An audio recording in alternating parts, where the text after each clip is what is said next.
বন্ধুরা, পৃথিবীর শক্তির প্রধান উৎস সূর্য। বিজ্ঞানীরা বলছেন আমাদের সৌরজগতের এই নক্ষত্রটিও একদিন মৃত্যু হবে। কিন্তু সেটি কবে? বিশেষজ্ঞরা বলছেন সূর্যের মৃত্যু আরও কয়েক কোটি বছর পর হতে পারে। মার্কিন মহাকাশ গবেষণা নাসা বলছে বর্তমানে পৃথিবীর বছর 450 কোটি বছরের বেশি, আর সূর্যের মতো গ্রহগুলো 900 থেকে 1000 কোটি বছর পর্যন্ত স্থায়ী হয়। এই হিসাবে ধারণা করা হচ্ছে সূর্যের আরও 500 কোটি বছর পর মৃত্যু হবে। ওই সময় সূর্য একটি বিশাল লাল রঙের দানব নক্ষত্রে পরিণত হবে। সেটি হবে সূর্যের মৃত্যুর প্রাথমিক স্তর। এই স্তরে সূর্যের মধ্যভাগের অংশটি সংকুচিত হবে এবং বাইরের অংশটি অভিকর্ষবল হারিয়ে নানাদিকে ছড়িয়ে পড়তে শুরু করবে।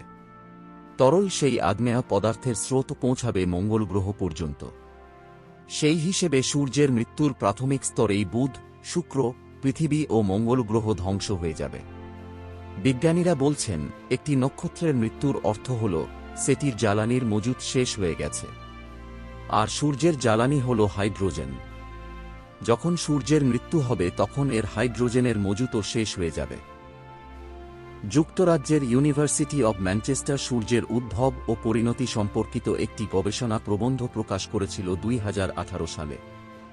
সেই গবেষক দলের অন্যতম সদস্য ও জ্যোতিপদার্থবিদ অ্যালবার্ট জিজলস্ট্রা এ সম্পর্কে বলেন, যখন একটি তারার মৃত্যু ঘটতে থাকে সে সময় সেটি থেকে বিপুল গ্যাস ও বস্তুকণা নির্গত হয়ে মহাজগতে ছড়িয়ে পড়ে। বন্ধুরা, মহাকাশ সম্বন্ধে নতুন নতুন তথ্য জানতে চ্যানেলটিকে সাবস্ক্রাইব করুন পরবর্তী ভিডিও দেখার জন্য।